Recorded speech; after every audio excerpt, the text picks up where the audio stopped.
SKS associated with cloud computing and the steps they can take to protect sensitive data. 11.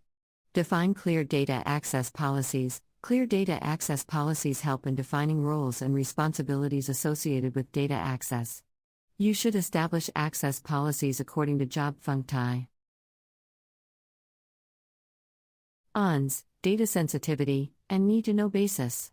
Access policies should also clearly define which data can be shared and with whom. 12.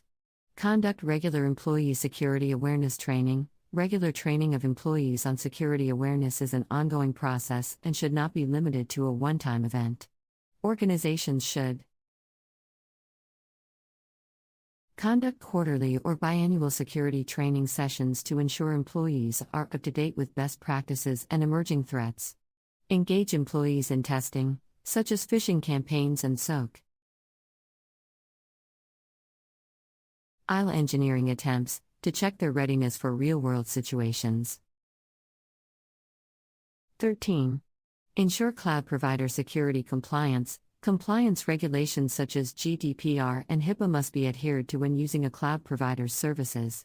Organizations should work with their cloud prov ITER to ensure they comply with regulatory frameworks and industry standards.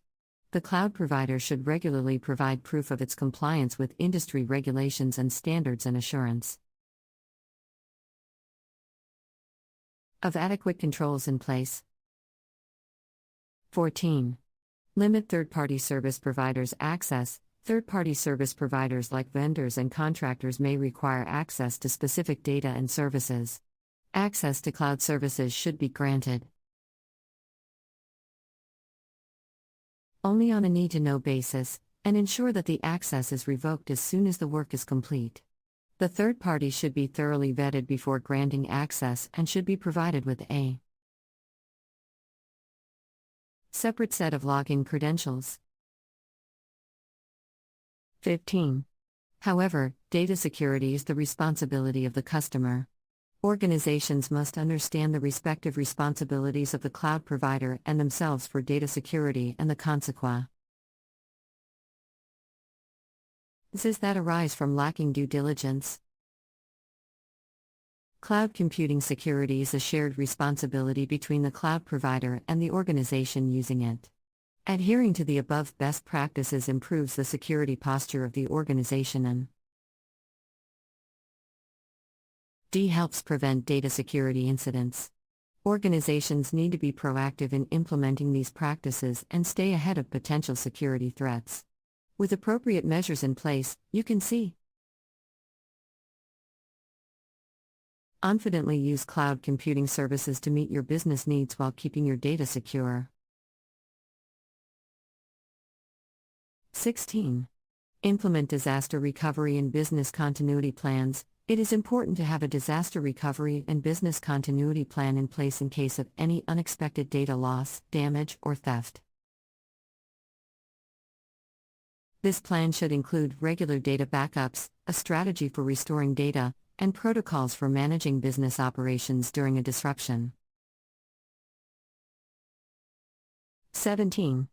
Monitor and analyze user activity. Monitoring user activity can help detect any unusual behavior that could indicate potential security incidents. Analyzing user activity also helps identify any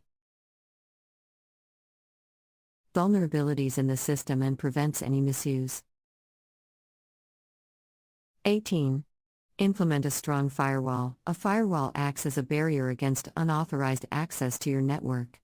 It helps prevent hackers and other malicious entities from accessing your systems and data. 19. Enable data loss prevention, DLP. DLP helps organizations prevent sensitive data from being shared, sent, or accessed by unauthorized users. It identifies and blocks confidential data and alerts administrators to any breach attempts. 20. Regularly test and update disaster recovery and business continuity plans. Disaster recovery and business continuity plans should be tested regularly to ensure they are effective and up to date. Organizations should identify any weaknesses in the plans and update them accordingly to keep their cloud environment secure. 21. Secure endpoints. Endpoints are the devices connected to the cloud environment, and they are vulnerable to attacks. Securing endpoints includes implementing antivirus software, disabling unnecessary services, using encryption, and deploying a secure remote access solution. 22. Limit data collection. Data collection should be kept to a minimum to avoid creating unnecessary points of vulnerability. Organizations should only collect data deemed necessary and ensure it is stored in an encrypted format.